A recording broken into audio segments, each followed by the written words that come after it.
Welcome to GovCon Unscripted, where we dive into the unfiltered stories and strategies from all around the world of government contracting. Join host Chelsea Roberts as she explores how to navigate, thrive, and win in this complex but lucrative industry.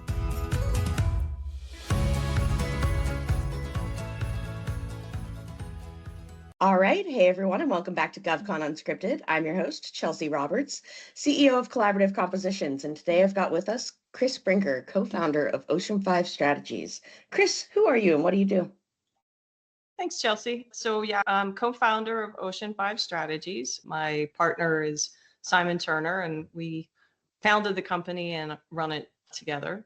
And Ocean 5 Strategies is a growth-driven marketing company. So what we're focused on is companies that are in growth mode. They've been established for a while. They've gotten some traction, but they're looking to get to that next level. And they're looking for a marketing partner, not just bits and pieces. And we look across the entire sales and marketing pipeline to align marketing investments with sales, with business objectives, and then develop the strategies and then run the programs that will help companies achieve that growth. So we really have more of a growth mindset. We think marketing is a tool that helps you achieve ultimately your growth objectives.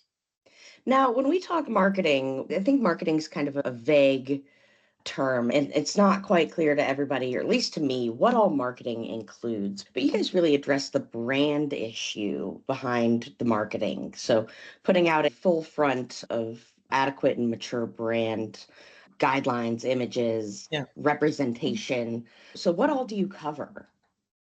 So marketing is a very broad topic. Branding is a very broad topic. And I think the comment that your brand is more than your colors and your logos.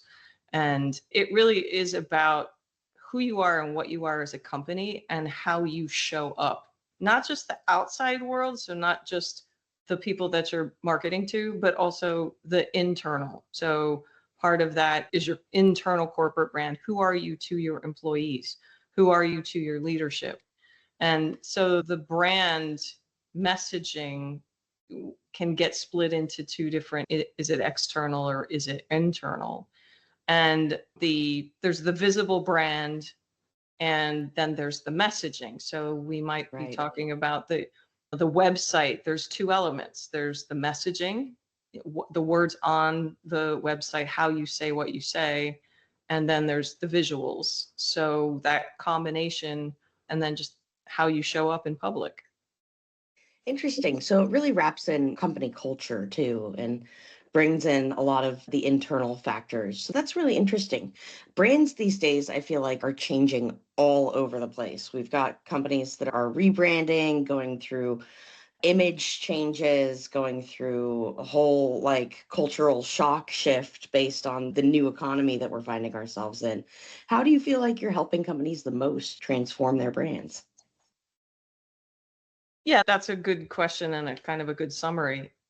The way that we typically start working with our clients is we feel that the brand messaging is at the absolute core of everything. It is the foundation. You don't just show up and show people pictures. You show up and you tell them stuff. So one of the foundational pieces is really getting that messaging. And typically the people that we're talking to, they are telling us our messaging is outdated or the website is outdated. And when they're talking about the website, mostly their perception of the website is a visual. Right. And then we get to talking to them and go, you realize that if you could have the prettiest pictures in the world or the coolest videos on your website, right, but if your messaging is outdated, if it's vague, if it's too technical, then you're not actually getting your point across to the people that you are trying to influence. Very much. I found that it's oftentimes a reflection, or at least the website tends to be a reflection of what leadership wants to portray or what they saw on somebody else's cool website that they interpret as being the most important critical thing to communicate. But it seems like communication and the way that people are communicating has taken a severe turn, especially with the new administration and with having to communicate different points that are now more important, increasingly important, in being able to effectively communicate your brand. So, how do you help? Are there exercises? How do you help folks go through that sort of adjustment process of we need to shift the way that we're communicating about ourselves? Yeah, that's a good point. The interesting thing is there is a self-awareness coming from the government contracting companies. And I think it's the speed at which things are changing. Right. And there's an awareness now of, oh, I really need to check in and do some kind of audit with my website, with my brand. And when we get to talking to them, we say, this is good because this is an awareness. However, Right. the things that you really need to focus on are the fact, and what we walk them through is taking them through a workshop. And what they think they need to fix is this particular element that is responding to, in this instance, the current administration changes. Right. And then we get to talking to them and say, are you really conveying what you do and who you do it for, and Right. and how you've done it before? What problems do you solve?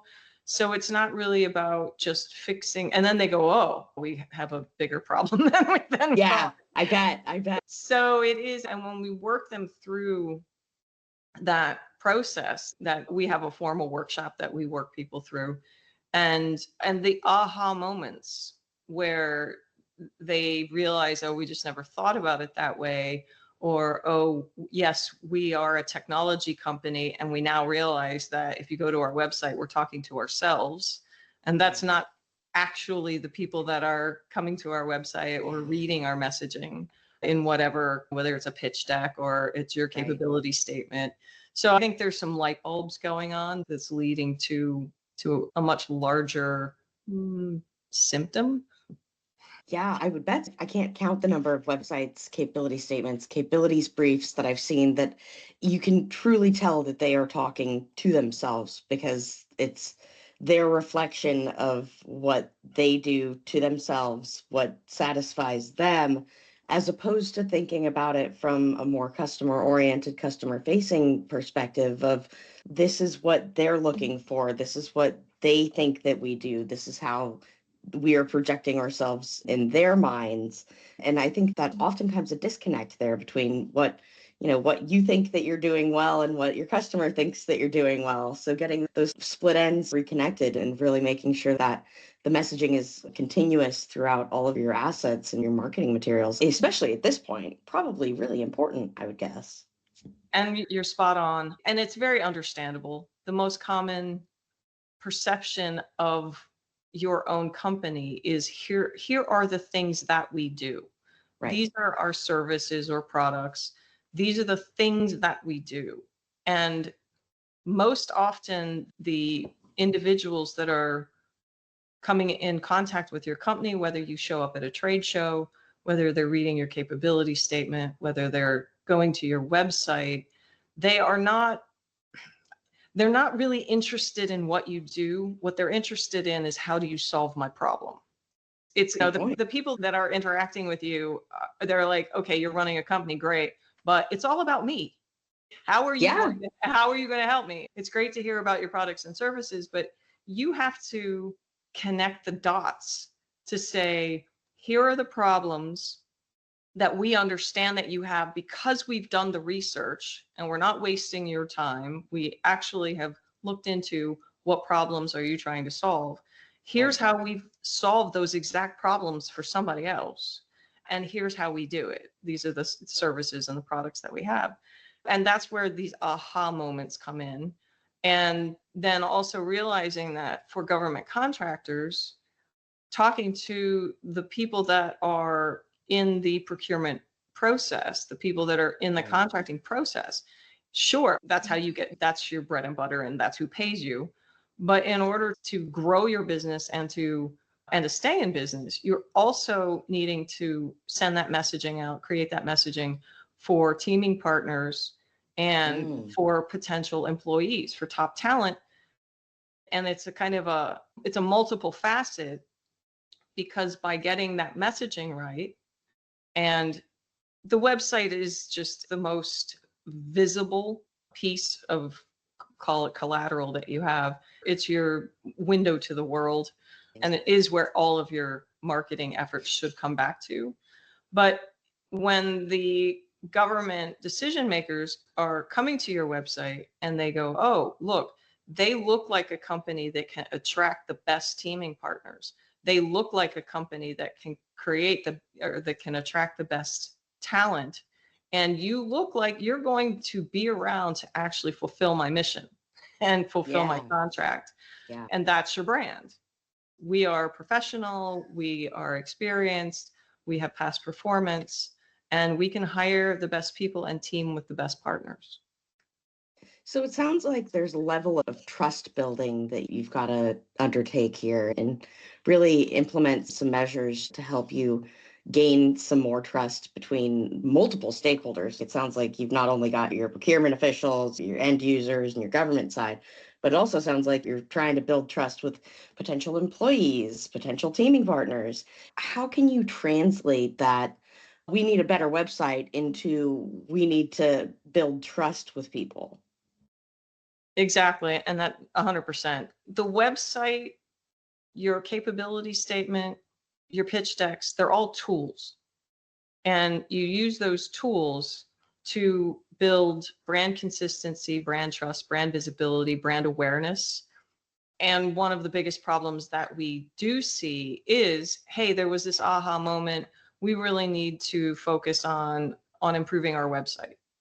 But we didn't take that approach and match it with everything else we're doing.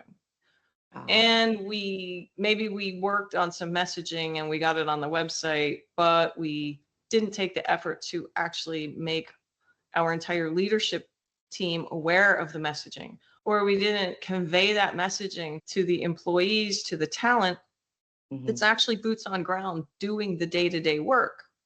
And put a pin in that, because that piece has gotten a lot more important, because there is a shift going on. We can come back to that. So the boots on ground folks, having them aware of your brand and your messaging is also very important. And when you have inconsistency, so if somebody talks to one of your BD people and their messaging, what they tell them is one thing, and then they go to your website and they go, that's not what he or she told me. That's different. And then they go to your capability statement. And then there's stuff on your capability statement that says, we did all these things and here's our past performance. And then they go to your website and they don't see any evidence of it. Or there's actually inaccurate, outdated information. They start losing trust. And so really making sure that you are telling the same story. You have messaging that aligns for every touch point. Every time somebody talks to you, it just needs to be consistent. Interesting. And I imagine that it's probably not on the first of everybody's mind or on the top of everybody's mind to update across the board. It's probably, we've got this big problem with our website and everything else will fall into place after that somehow magically. And we'll just assume that everybody knows what to say and how to say the right things and instill that consistency among folks. But I'd love to double click on that, what you were saying earlier about boots on the ground being more important these days. Why is that? It is more important than ever that you are constantly bringing your value, talking about your value, talking about how you help solve the problems and how you've been solving those problems. Because there is so much change going on right now. The people that you may have had relationships with, that you count on those relationships with that person inside of that agency or whoever it is that you have that relationship with that has that influence or that makes those decisions, that person may not be there anymore. They may have retired. They may have shifted into a different role. And the decision makers on the whole are getting younger. So we also have to shift and say, how do those people, the people that are now the younger people that are in these roles, I've lost contact, I've lost influence with the person that I counted on, and now I've got this other person.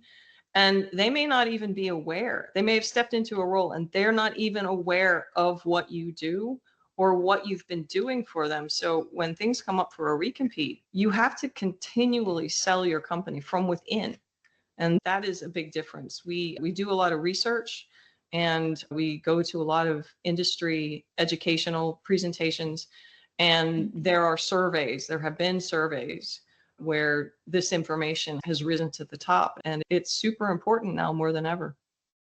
And does this include folks that aren't BD folks? I mean, are we trying to educate like our engineers, our technical people, the folks that are working one-on-one on the daily basis with government? So more often than not, now, yes, so across the board, everybody that works inside of your company needs to be aware. And again, this is part company culture. Who are we? How do we represent ourselves?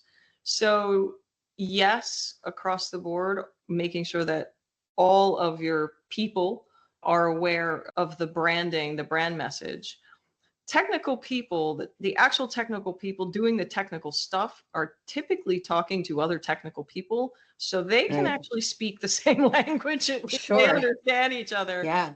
But we need to listen to the technical people. So from within, we need to listen to the technical people that are saying, hey, these solutions are on point. These solutions are working.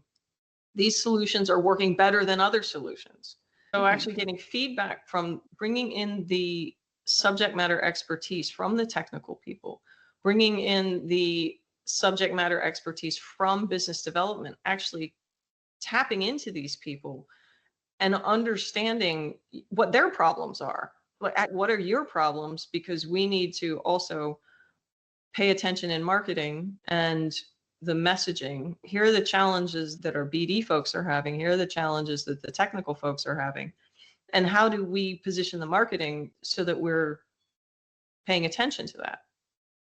Interesting. I feel like every time I've talked to technical folks and tried to persuade them to be somewhat BD oriented, they tend to hesitate. But I think seeking their opinions and seeking their input into how we're conveying the messaging, how we're addressing the problems that they're solving every day, that takes it to a completely different level of respect for what they do and bringing in their thoughts and insights into conveying the messaging much clearer in probably a way that they would be much more comfortable with conveying. Yeah. And there is an appropriate time in that procurement process to bring in that technical person. So not saying they just hide in the background and talk to deploy them when needed. Yeah. So at the beginning of that relationship development, you're really talking about problems that your solutions solve. And then as you go down that procurement process and people say, okay, now I really need to understand the technical capabilities, then that is an appropriate point in time to involve the technical folks.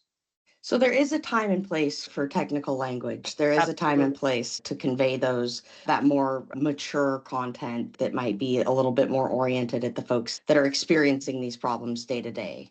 That's a good point. So now one of the next biggest challenges is content. When companies are growing, and again, these are the folks that we hear from the most, and the comment, and this is them, not me, this is their quote. We've done a pretty good job getting where we are today, and we've made some headway. We've got some past performance, but we need to get to that next level, and we need to look like a grown-up company. And I can't tell you how many times we need to look like a grown-up company, or we feel like we've grown through several stages and we're like a teenager and now we need to be an adult. Maybe they're looking down the road at graduating 8A and they realize that now they've got a whole different world of competition. Right. Or they've got growth goals that they say, we've been doing this amount of growth, but now we have an objective to grow much bigger, much faster. And in talking to those people, their problems generally is they haven't paid enough attention to the messaging and they haven't paid enough attention to developing and building out the content. Now, of course, if you're going to build content, you have to have the messaging right. You're just perpetuating the problem. Right. Once refining and crystallizing the messaging, then it's let's take that and start building out more content. And some of the pieces of content that we would develop when it gets to that technical level, things like white papers, technical capabilities, maybe pieces that go along with a technical demo. There are actual pieces of content that would support that stage, as well as pieces that support the earlier stages of business development and how do we support the BD team. Does that make sense? Yeah. So how do you make that transition from developing content into projecting a whole grown-up image? When we are working with our clients and companies that are doing this internally, they need to go through the same process. Maybe they're not at a growth stage where they're ready to bring in a whole team of marketing people, and having these conversations internally by saying, hey, let's check in. How is our messaging? Ask some outside people. If you look at our website, if you look at our capability statement, do you see the problem that we're solving? And if people go see the stuff that you do, then have those conversations, and then developing content from within and putting a strategy in place. So everything we do starts with a plan and a strategy, and we encourage those that either have a huge internal team and they're doing it themselves, or they're not at the stage of bringing in an outside team. Walk through this, but really develop a plan and a strategy, and then start implementing that strategy. And when you start creating content, do a check-in and say, let's go back to the strategy. Does this support that strategy, or did we like go chase a squirrel and went down a rabbit hole? And this actually, it's not consistent with what we're trying to do. And so just doing those internal check-ins. And then once you've got the strategy in place, just starting month on month, okay, let's knock this out this month. Let's knock this out next month. Did something change? Let's put that on the top of the priority list, and really just continue adding content, continue refining messaging, and making sure that you're developing content for each stage of that procurement life cycle. So it doesn't all have to happen at once, which I think is probably a common misconception. Like, we've got to overhaul everything like right now to make sure that we're all on brand, we're all on the same page, and we've all got the consistency down. It can happen in stages. Absolutely. And wouldn't it be wonderful if we had all of the resources that we needed, including the subject matter experts that are, oh, yes, let's do this immediately. And we've got the budget. Let's do it now. Yes, it would be perfect world, right? It would be. And I don't really think that's a whole lot of reality. And you do have to take it in phases. And starting again with the foundation building block, the most important thing is get that messaging on point.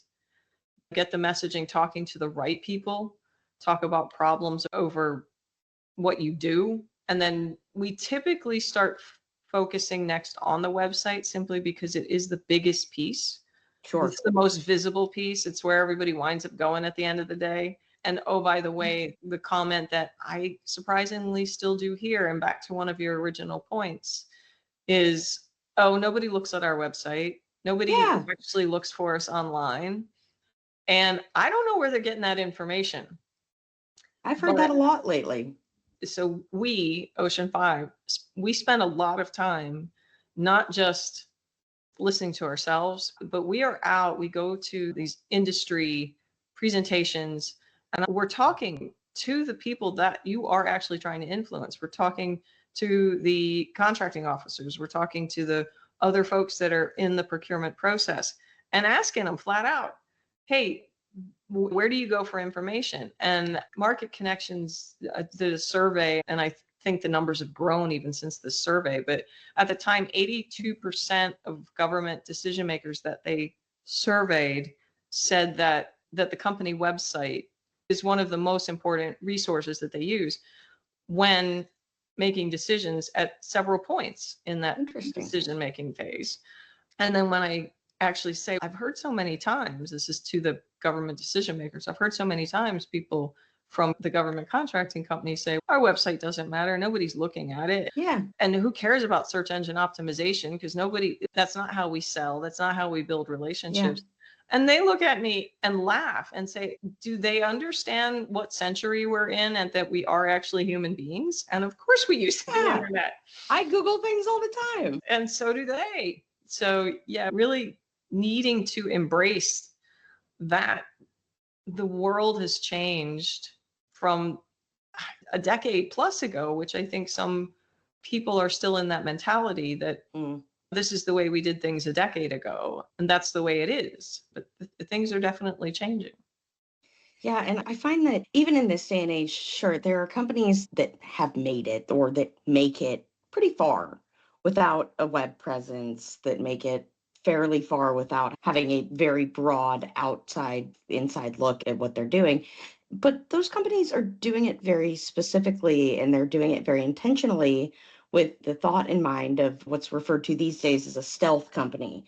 We don't want other people to take our ideas. We don't want to give away too much information about who we are, what we're doing, because it can be easily replicated, or it could lead people to believe that we're some simple task company or something like that. And what's your thought on that whole philosophy of we need to be stealth to be cool?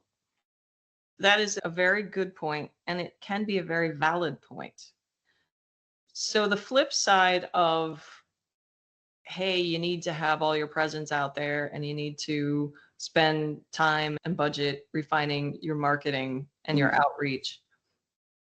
Going back to the fact that we think of everything from a business growth standpoint. Right. So not just doing marketing for marketing's sake. Sure.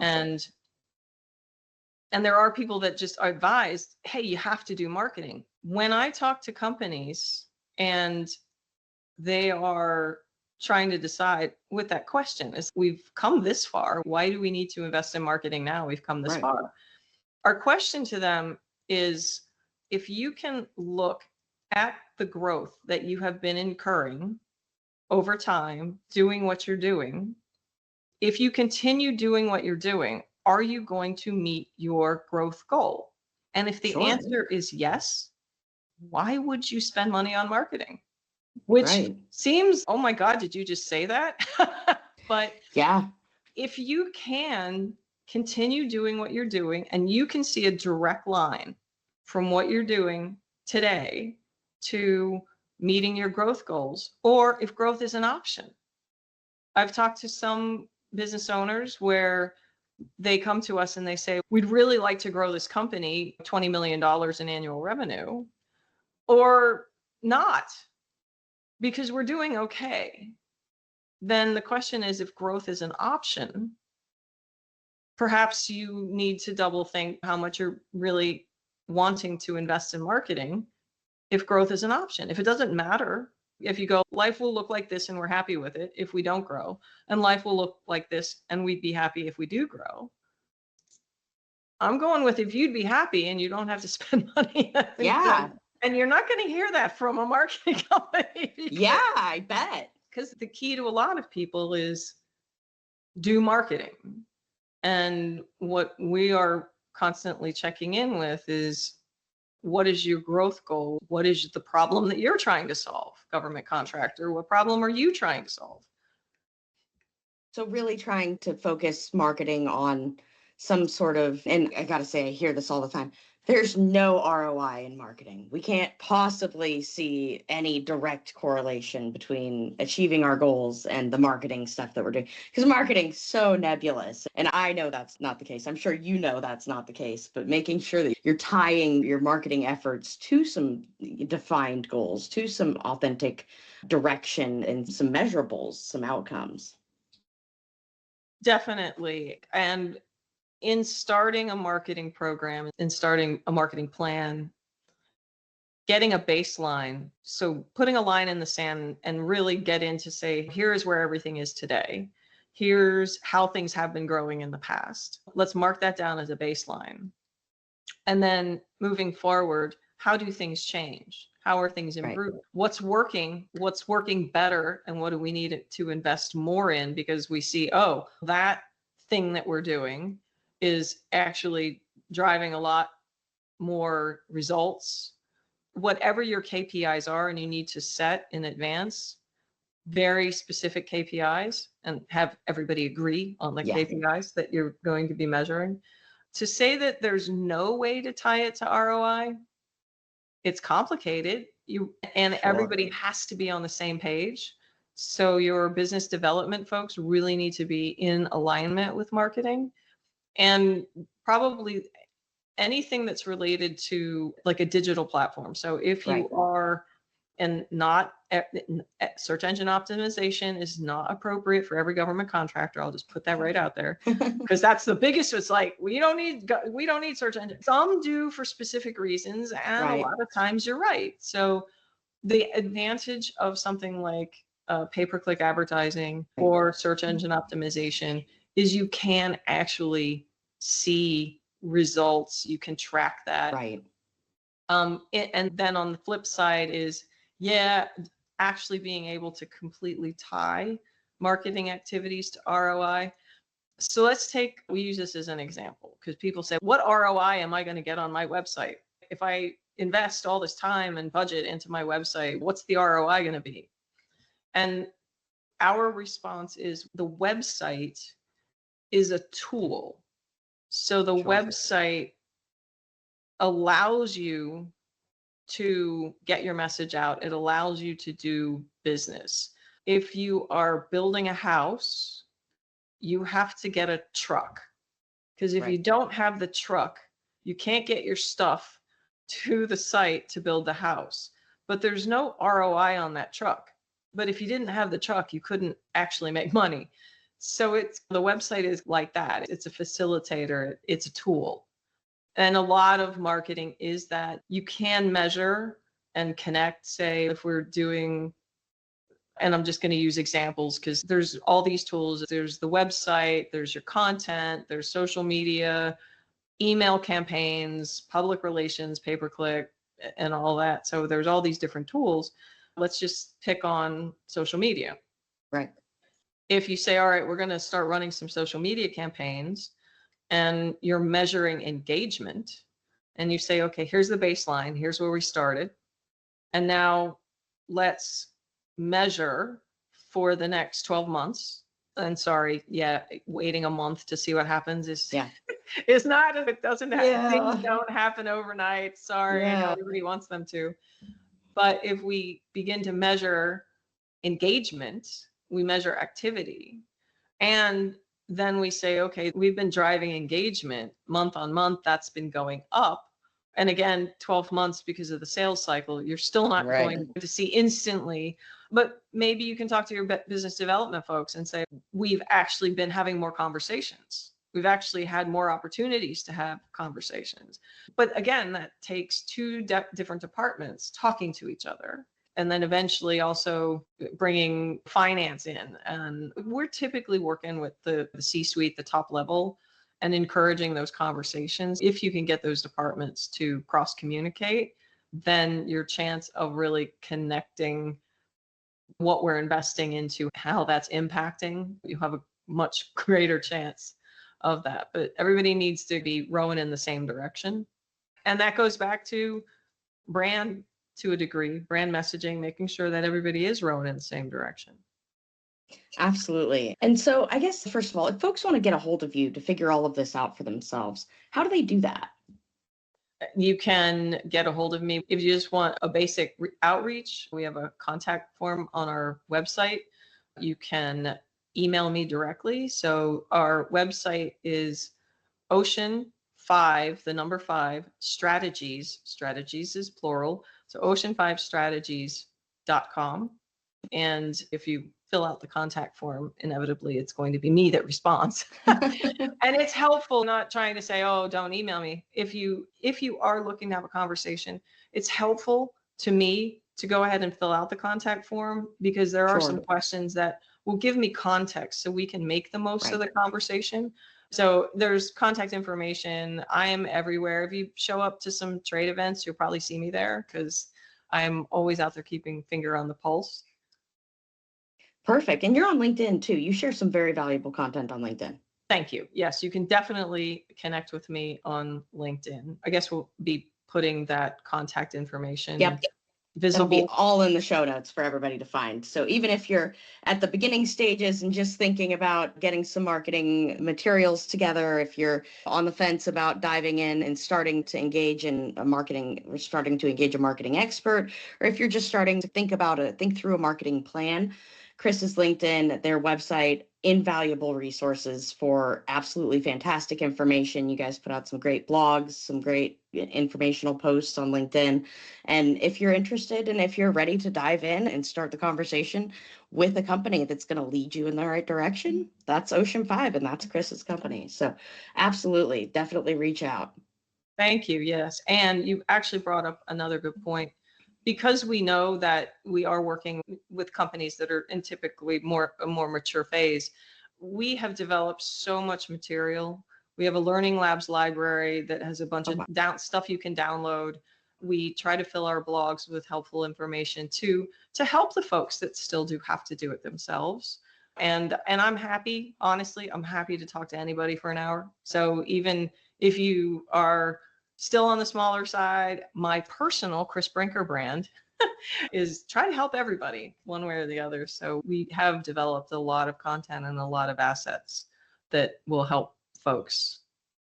We love that. That's our philosophy here as well. Help everybody you can and collaborate wherever possible.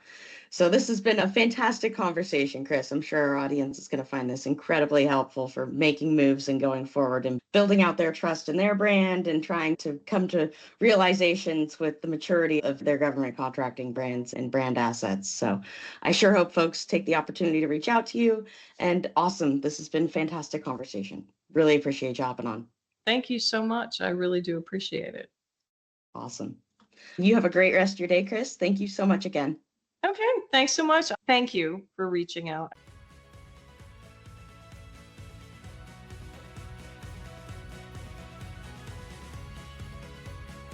Thanks for listening to this episode of GovCon Unscripted with your host, Chelsea Roberts. Do you have a GovCon story or need guidance in government contracting?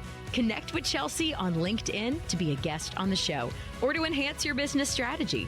Don't forget, your network is your net worth. If you liked what you heard, don't forget to subscribe, leave a review, and share this episode with your growing GovCon community.